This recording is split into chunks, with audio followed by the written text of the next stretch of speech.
Stage पे तशरीफ फरमा मोहतरम नसीम सिद्दीकी साहब,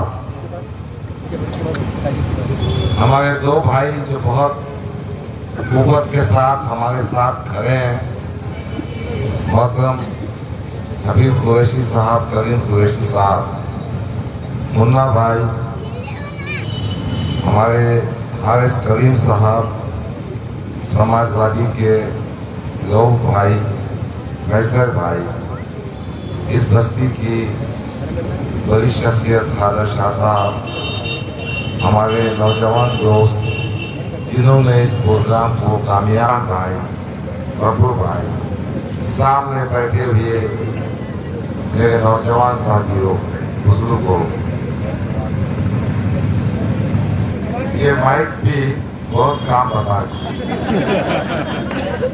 मालूम नहीं क्या बात है, जैसा हमारे मुखालिफिन भी ऐसी ही कुछ बातें करते हैं। देखिए यहाँ पर स्टेज सजा था, सियासत में सियासी बातें होना चाहिए, मगर जिस शख्सियत ने जो बातें की है उससे उनकी हैसियत का अंदाजा होता है। मोहतरम असदुद्दीन अवी साहब ने कहा कि डॉक्टर गफ्फार कादरी ने 2014 में पैसों के लेन देन की बात की। आज 2024 में उनको याद आया कि गफ्फार कादरी इतना खराब आदमी है जो सियासत में लेन देन की बात करता है। मेरा सिर्फ एक ही कहना है, असद साहब, आप तो देश की क़ियादत करने निकले हैं, आप तो उम्मत मुस्लिमा के अपने आप को नेता कहते हैं, फिर क्यों झक मारने के गफ्फार कादरी को 10 साल पार्टी में रखा?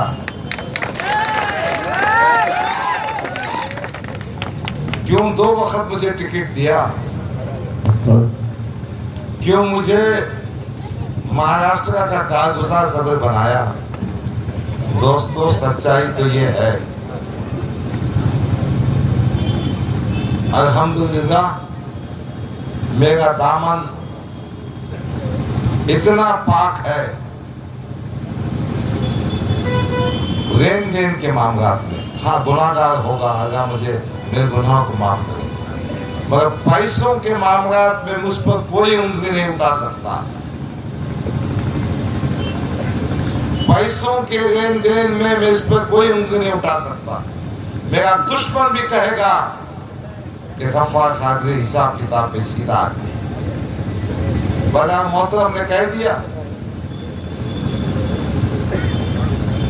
बौखलाहट है ना, बहुत परेशानी है। सवाल का जवाब ये देना चाहिए था, क्या गफ्फार कादरी का इस हल्के असेंबली में उम्मीदवार बनने का हक था या नहीं था? क्या गफ्फार कादरी पे आपने नाइंसाफी की या नहीं की? मैंने खत लिखा था उनको, खत बड़ा तफसीली था। उस खत में मैंने लिखा था कि मोहतरम सदर साहब, मेरी उम्र 66 साल हो चुकी है, शायद ये इलेक्शन मेरी जिंदगी का आखिरी इलेक्शन होगा। सदर साहब ने उस वक्त तो कोई जवाब नहीं दिया, मगर परसों 2 दिन पहले यहाँ की स्टेज से कह रहे थे कि उम्र 70 साल की हो गई है, अल्लाह अल्लाह करिए। मिस्टर असदुद्दीन अवैसी, काश तुम ये मेरे सामने कहे होते, मैं भी आपको जवाब दिया होता।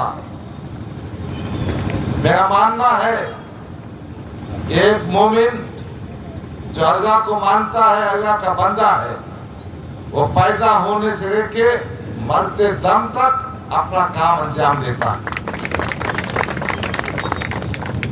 समाजी खिदमत भी, सियासी मैदान में दायरा दिली से काम करना भी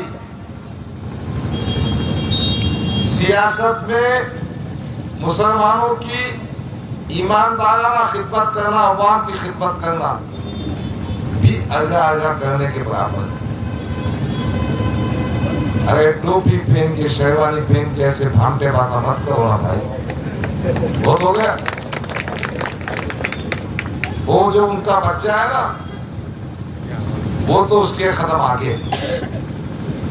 किराटपुर के स्टेज से उन्होंने कहा, डॉक्टर का दामाद हाथ पकड़ पकड़ कर पेशेंट से कह रहा था 2024 के पार्लियामेंट इंतखाबात में चंद्रकांत खैरे को वोट दो, मशाल वोट दो।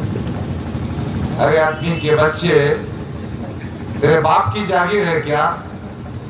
मेरा दामाद मेरी बात क्यों सुनेगा?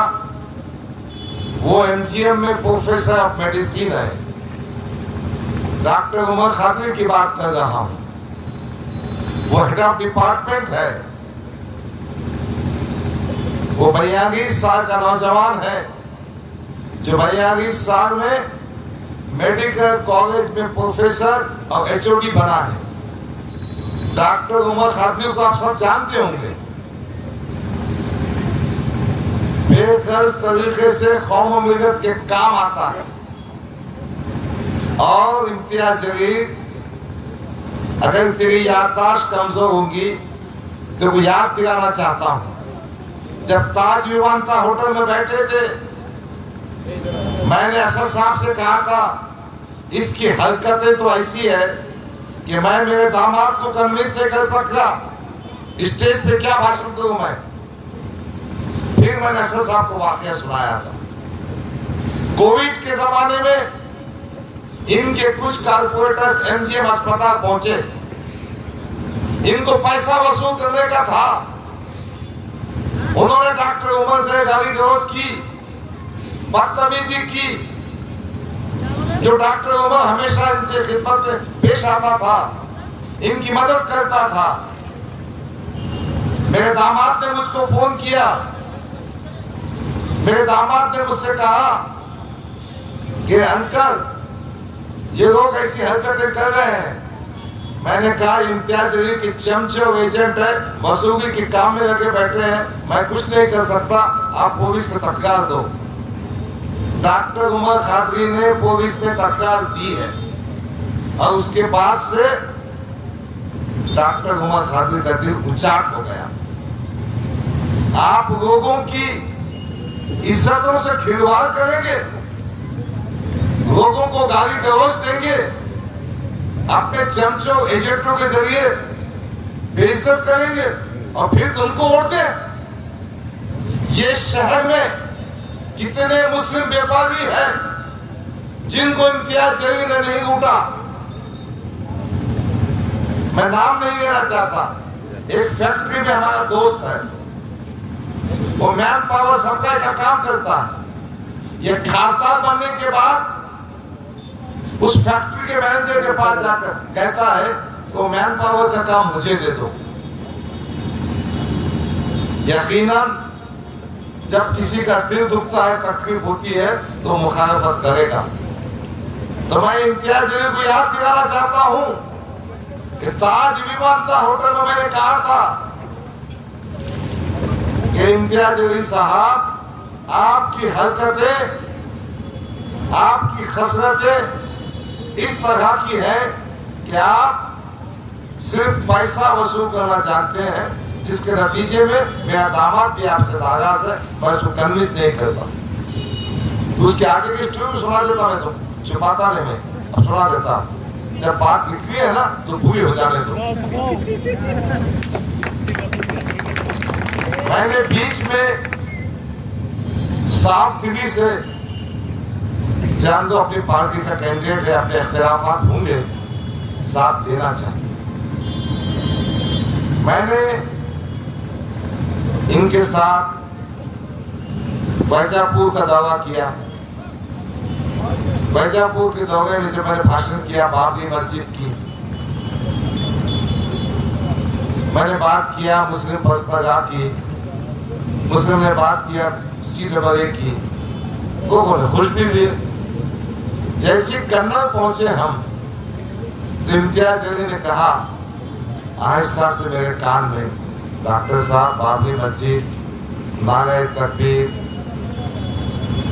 पर्सनल की बात मत कीजिए, अपने को हिंदू वोट नहीं मिलेंगे, अपन आदर्श के लोगों को पटा ले, ये बात नहीं करना चाहिए। अरे मिस्टर इम्तियाज अली, दोगलापन बनकर फिर उसके बाद मैंने तय किया था कि क्या करना चाहिए, ये इनका साथ देना चाहिए कि नहीं देना चाहिए। और मैंने एक खत लिखा था सदर नबी साहब को कि इम्तियाज अली की हरकतें इस काबिल नहीं कि मेरा दिल गवारा नहीं करता कि मैं पार्लियामेंट में का इंतखाबात में साथ दूं। मेरे बहुत सारे साथी थे। फिर एक मीटिंग हुई, वो मीटिंग में इम्तियाज अली साहब आए, मैंने मेरे दामाद को समझाने के लिए मकान भी गया, तो मेरे दामाद ने कहा मैं नहीं आऊँगा। फिर मैंने मेरी बेटी को फ़ोन किया, बेटी माँ क्या पका, मैं खाना खाने के बाद घर को आता हूँ, जवार की रोटी खाता हूँ मैं शौक से। बेटी ने कहा अब्बा जी जवार की रोटी खाने आओ। मैंने खाना खाया। मैंने मेरे दामाद से कहा डॉक्टर उमर खादरी से, इम्तियाज अली घर पे आ रहा है, जान देंगे, अपन किस्सा ख़त्म कर देंगे। मेरे दामाद ने कहा नहीं, मैं उसे माफ़ नहीं करूँगा। मैंने ऐसे ऐसे केसेस में फीस कम की है, ऐसे ऐसे वक्त में मकान जाकर देखा है। मैंने उनके फ़ोन करने पर, कारपोरेटर्स के बोलने पर बहुत सारी मदद की है। और एक किस्सा भी सुना दिया उसने। एक दफ़ा कुछ गाड़ी से एक्सीडेंट हुआ था, उसका पूरा खर्चा मैंने दिया था। इसके बाद भी ये अगर मेरे पीछे पड़ता है तो मैं भी इससे बदला वसूल करूंगा। तो ये किस्सा, आप काम नहीं करेंगे, लोगों को लूटेंगे, बदनामी करेंगे, फिर कहेंगे डॉक्टर के दामाद ने हाथ पकड़ पकड़ के मशा को। अब तेरे को तो जूते मारना चाहिए, तेरे को तो चौरास्ते पे खड़े जूते मारना चाहिए। कहाँ पैसे कहा बताओ, मैं तुमको अख्तर हाजी कहा बताओ। अख्तर हाजी है क्या मीटिंग में? हमारे दोस्त कितने पैसे मंगाया सुनाओ। मैं इसका काम और धंधा सिर्फ पैसे खाना है और नाटक करना है, नाटक। बहरहाल ये चंद बातें थी जो मैं कहना चाह रहा था, क्योंकि मुखालिफिन की तरफ से आई है। अब मैं असल मौजू की तरफ आना चाहता हूँ। अजीज़ान गिरामी, किस्सा ये है कि मौलाना सज्जाद नोमानी के ताईदी बयान के बाद इनके जमीन के नीचे की जो है ना सड़क की जमीन, ये आपको आ गई। अब इस पोखराट में ऐसी वैसी बातें कर रहे अजय को भी जाने का। तो मौलाना सज्जाद नोमानी साहब ने जो तारीफ की है, हम उसके लिए शुक्रगुजार हैं।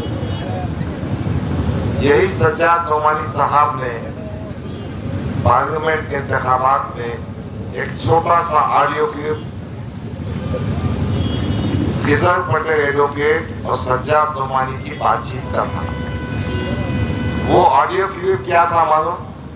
उन्होंने कहा यहाँ ऐसी ऐसी हालात है, तो मौलाना ने सिर्फ एक सेंटेंस किया, कहा अगर इम्तियाज अली चुनकर आते हैं तो यकीनन हमने उनकी मदद करना चाहिए। ऐसा कोई ताईदी लेटर नहीं था, ना ताईदी बयान था। क्या वायरल किए उसको कि मौलाना सज्जाद नोमानी की ताई। और बेटे, अब सज्जाद नोमानी ने तुम्हारी तारीफ नहीं किया तो तुम्हारे जो छोटे मोटे चमचे हैं ना, वो मौलाना के खिलाफ वीडियो डाल रहे। हम नहीं मानते। अरे मत मानना तो कौन मानोगा? क्योंकि तू उम्मा का एहतराम नहीं करता ना। अगर तू नहीं माना तो झक मारा ना, बेइज्जती कर उम्मा की। तू बहरहाल मेरे भाई ने बहुत वजाहत से उस बात को कहा है। मैं एक ही बात कहना चाहता हूं, जब कोई फैसला उलमाए दीन का, बड़े आलिम दीन का इनके हक में आता है तो वो उम्मा का एहतराम करते हैं, और जब कोई फैसला इनके हक में नहीं आता है तो ये नाजेबा, ओछी, घटिया, गंदी हरकतों पे आते हैं। तो आपने इनको समझना चाहिए। जो वारिस अंबिया को ओछी गंदी जबान में गालियां देती है, उनको सियासी तौर पर दफन करना चाहिए। मैं इस मजमूए से कहना चाहता हूं, आपके दिल को जो ठेस पहुंची है, ये ठेस, ये आपको जो तकलीफ पहुंची है, ये ठेस आप 20 तारीख को निकालें। कोई बहस करने की जरूरत नहीं, कोई आर्गुमेंट करने की जरूरत नहीं। इनको समझ में आना चाहिए कि उलमाए दीन के खिलाफ गंदी, ओछी, घटिया जबान इस्तेमाल करने से मिलत का हर नौजवान, हर बुजुर्ग, माँ बेटी, हर नौजवान इनको सियासी तौर पर बेवजन कर देंगे, इनकी जमानत जब्त कर देंगे। एक बात और कहना चाहता हूं, आज सूरत हाल यह है कि अपना मुकाबला इम्तियाज जरूरी से है नहीं। इस वक्त ये फुटिया की बात ही मत करते जाओ भाई, इसका जिक्र ही मत करो। फुकट दिमाग को तार है बेकार। मेरी माँ का इंतकाल हो गया, मेरे हाथ पे लगा हुआ है। अबे अपने खानदानी जिंदगी समाज जाना, फिर जनता फिर झकवा रहा है तुम।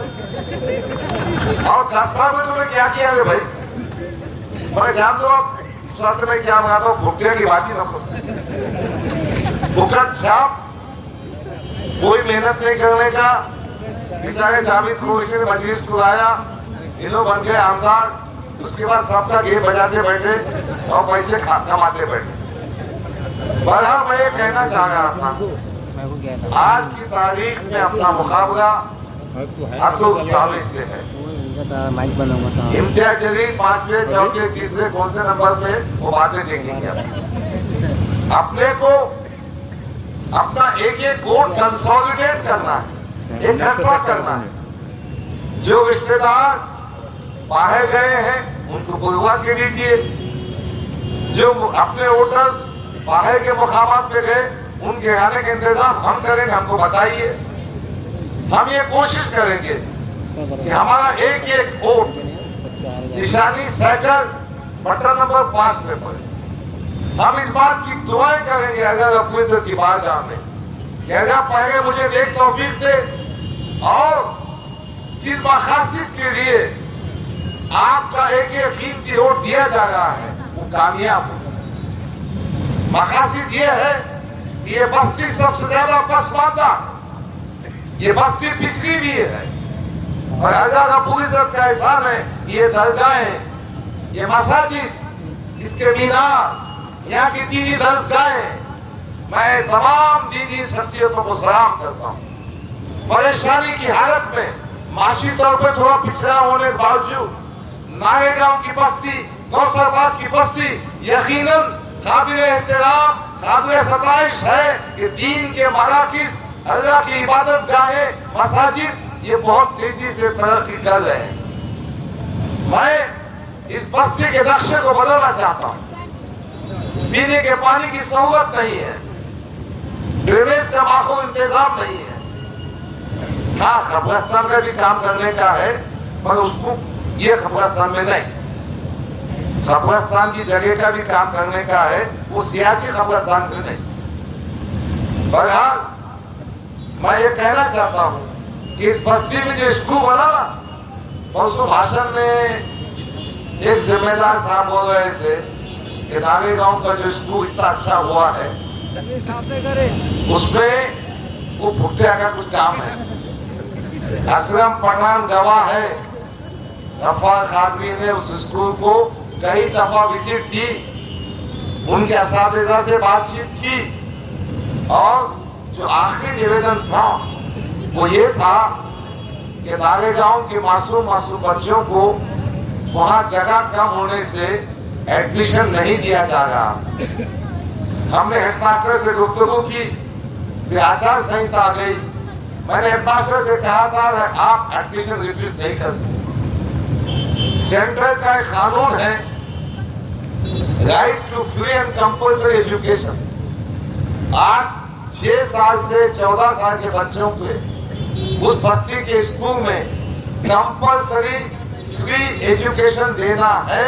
अगर हेडमास्टर ने रिफ्यूज किया तो उस पर गुनाह दाखिल होता। हम ये निवेदन कमिश्नर के पास जाकर दिए हैं। आप असलम पठान गए साथ लेके, इमरान भी दे रहे थे। तो बहरहाल मेरी ख्वाहिश है, मेरी कोशिश रहेगी, मैं आपसे वादा करता हूं कि आपका ये जो स्कूल है ये अपग्रेडेशन हो जाए, ताकि तमाम बच्चों को तालीम का मेयार बहुत अच्छा है, तमाम बच्चों को एडमिशन मिल सके। मैंने अस्पताल को विजिट की, अस्पताल को अपग्रेड करना पड़ेगा। ये जो नारेगांव का अस्पताल है, ऐसे कितने 2 या 3 वक्त हो ना, क्यों पैसा बोला तुम? गौर करने की बात नहीं जी, 2 मिनट क्या है, कोई मसला नहीं है। मैं बात खत्म करता हूँ मैं कोई बात। बहरहाल न सिर्फ नारेगांव की बस्ती में काम होंगे, बल्कि हम हमारी तमाम बस्तियों में, हमारे हिंदू भाइयों की बस्तियों में काम करें। और एक बात मैं आखिर में कहना चाहता हूं, हमारी सबसे बड़ी कोशिश ये होगी कि मुसलमानों को तालीम और रोजगार के मामले में रिजर्वेशन मिले। मैंने अबू आसिम आजमी से बात की है, उन्होंने प्रेस कॉन्फ्रेंस में कहा है कि अइम्माए मसाजिद और मौज़नीन की तनख्वाह 18,000 और 14,000 होना चाहिए, महाना 5% इजाफा होना चाहिए।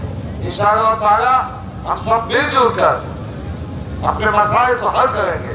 बस आपसे गुजारिश है कि इनकी बकवास, बेहुदा, गलत बातों में ना आइए। लोगों के बातचीत जो हो रही है उस पर कोई तवज्जो मत कीजिए। ये सीट हम जीत रहे हैं, इंशाअल्लाह जीतेंगे, कामयाबी होगी। हमारी निशानी, हमारी निशानी, हमारी निशानी, हमारी निशानी बटन नंबर। शुक्रिया, खुदा हाफिज़। महमदू वसली अला रसूलिल करीम, अम्मा बाद। स्टेज पर तशरीफ फरमा हरदिल अजीज समाजवादी के उम्मीदवार जनाब डॉक्टर गफ्फार कादरी साहब, करीम कुरैशी साहब, हबीब कुरैशी साहब, नारेगांव की जानी मानी शख्सियत असलम पठान और मेरे नारेगांव के दोस्तों साथियों, अस्सलाम वालेकुम। आप सभी जानते हैं कि ये इंतखाबी जलसा है और इंतखाबात के अंदर जो होता है वो एक राजनीतिक तौर पे होता है, मगर सामने वाली पार्टियां इतनी बौखलाहट का शिकार हो चुकी है। जब से मौलाना सज्जाद नोमानी साहब ने, मैं शुक्रिया अदा करता हूं उनका तहे दिल से कि उन्होंने जनाब डॉक्टर गफ्फार कादरी साहब को अपना समर्थन डिक्लेयर किया, मगर सामने वाली पार्टियां जो है, खास तौर से जो मुस्लिम क़यादत का रोना रोती है, ऐसी पार्टियां आज सज्जाद नोमानी साहब के समर्थन के बाद बौखला गई है। और खास तौर से मैं उन लोगों को कहना चाहता हूं, सुन लो चमचो, जो चमचागिरी करते हैं रात दिन। ये उलमा इकराम अंबिया के वारिस है। ये उलमा इकराम की तुम बेइज्जती कर रहे हो सोशल मीडिया पे आके। क्या चमचागिरी है ये? कैसी चमचागिरी?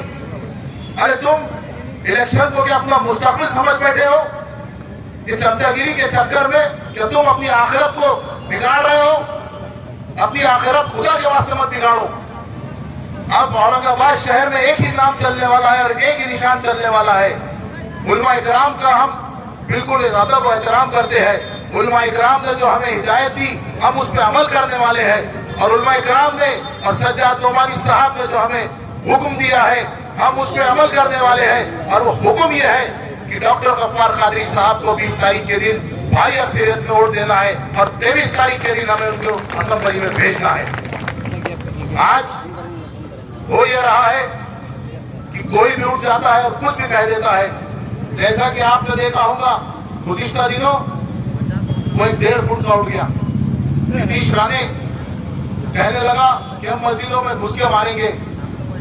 उसके बाद कहने लगा अगर हमारी सरकार आ गई तो मस्जिदों के भोंगे निकाल देंगे। मैं उसे एक बात कहना चाहता हूं कि नीतीश राणे, हम तो बहुत दूर की बात है, बड़े और नौजवान, ये जो छोटे छोटे बच्चे हैं ना, ये छोटे छोटे बच्चे ही तेरे लिए काफी है। आएगा तो तू दो पैरों पे, मगर ये छोटे छोटे बच्चे कांधे पे भेजने की ताकत रखते हैं। आज हो ये रहा है कि हमारे खिलाफ में सारी पार्टियां एक तरफ हो चुकी। डॉक्टर गफ्फार कादरी साहब को जब देखा, उनका जो पब्लिक में, उनका जो अवाम में मोहब्बत और उनकी मोहब्बतों को जब देख रहे हैं ये लोग, तो सारी पार्टियां एक हो चुकी। और हर मंच पे, चाहे वो बीजेपी का मंच हो, चाहे वो एमआईएम का मंच हो, या चाहे वो कांग्रेस का मंच हो, हर मंच पे सिर्फ किसी की बुराई की जा रही है, तो वो हमारे कैंडिडेट की। ऐसा क्यों हो रहा है? आप समझिए मकबूलियत को, क्योंकि बीजेपी को भी डर है तो सिर्फ एक ही उम्मीदवार से, डॉक्टर गफ्फार कादरी साहब से। सिर्फ बीजेपी को डर डॉक्टर गफ्फार कादरी साहब से है। देखिए 20 तारीख के दिन एक ही काम होना चाहिए, एक ही काम, हवा में पतंग नहीं उड़नी चाहिए। वो हवा में उड़ने वाली पतंग हमको नहीं होना, कीचड़ में खिलने वाला फूल भी नहीं होना। जो जमीन पे चले वही साइकिल चाहिए। क्या चाहिए? जमीन पे चलने वाली साइकिल ही हमें चाहिए। 20 तारीख के दिन एक ही नाम, एक ही निशान, डॉक्टर गफ्फार कादरी और साइकिल का निशान। आप लोग जाइए, फजर की नमाज पढ़ के आप जाइए और भारी अक्सरियत से हमारे उम्मीदवार डॉक्टर गफ्फार कादरी को साहब को चुन के दीजिए। देखिए आज ये हो रहा है कि बीजेपी वाले कुछ भी कह दे रहे हैं, जैसा कहा उन्होंने, कटोगे तो कटोगे। मैं एक बात कहूंगा, ना बटेंगे ना कटेंगे। पिछले 10 सालों से डॉक्टर साहब के साथ थे, हैं और रहेंगे। आज हम डॉक्टर साहब के साथ ये अज़्म लेते हैं कि इंशाअल्लाह ताला डॉक्टर साहब आप 23 तारीख को असेंबली में जा रहे हैं, और डॉक्टर साहब जाके सबसे पहले नारे गांव के आवाम का मसला उठाइए। यहाँ के तंग रस्ते, यहाँ के जो नालों में पानी जो ओवरफ्लो हो जाता है, उसका मसला उठाएंगे इंशाअल्लाह ताला। नलों में पानी नहीं आ रहा, उसका मसला उठाएंगे इंशाअल्लाह ताला। मैं आखिर में एक शेर के साथ आपसे रुखसत दूंगा। दिशाएं बहुत है, हवाएं बहुत है, दिशाएं बहुत है, हवाएं बहुत है। ये एक चिराग आंधियों में जल रहा है, क्योंकि डॉक्टर साहब आपके साथ दुआएं बहुत है। खुदा हाफिज, जय समाजवाद, जय।